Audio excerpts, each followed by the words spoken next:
We're sitting here with Mike Roberts, kicking off the Georgia Association of Broadcasters Radio Talent Institute. Such a pleasure. Thank you so much for coming out here today. It's interesting. You came out there with a very bold statement. First statement you said, kicking off the Institute, radio is not dead. Why was it so important for you to say that? Because the reason it was important to me is that, first of all, I hear and see that so much. Even personal friends of mine who will say, you know, well, radio's dead now. And I'm like, what are you talking about? You know? I wouldn't be in an industry where something's dead. But more importantly to me, it was the young people. I don't want them to, because I know they're going to hear that from their friends, more than I even hear from my friends. And my friends are old enough to know better. So I just thought it was important, and it's the truth. That was the important thing. It's the truth, and I think that I don't want to see young people getting in the industry they think is not going to be here, because it will be. And when you came up into the industry, you've done it all from hosting a top-rated morning show to owning your own station. And some people might say, okay, radio's not dead, but that path isn't possible anymore with corporate ownership, with syndication. Do you think that's still possible for students? I'll be honest with you, it's a lot harder. It's certainly not as easy as it once was. But I do think one thing that has happened is that you've got so much corporate ownership where corporations bought radio stations that they don't necessarily want anymore.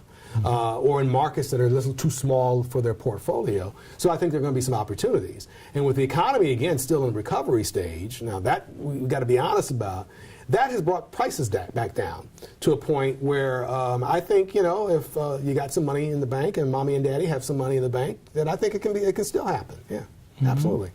And of course, you emphasize local, local, local, local. I guess to you, that is really the key for radio and the message you want to spread to future industry leaders. Oh, absolutely. I think that the key to our long-term success is going to be being the local conduit, entertainment-wise, music-wise, whatever we're doing on our radio stations. We've got to remain connected to that local community, because other than that, if I'm going to give you the same homogenized thing that you can find somewhere else, then you don't necessarily need me anymore.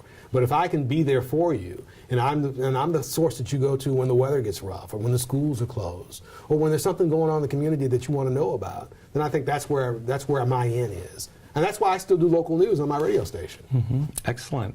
And what would you say to a student who is looking out to their potential career and trying to get started? What's a piece of wisdom you would give them? Don't give up, for one thing. Find what you're passionate about. Be realistic. Not everybody's going to be a great on-air talent. And that's something I wish I'd stressed.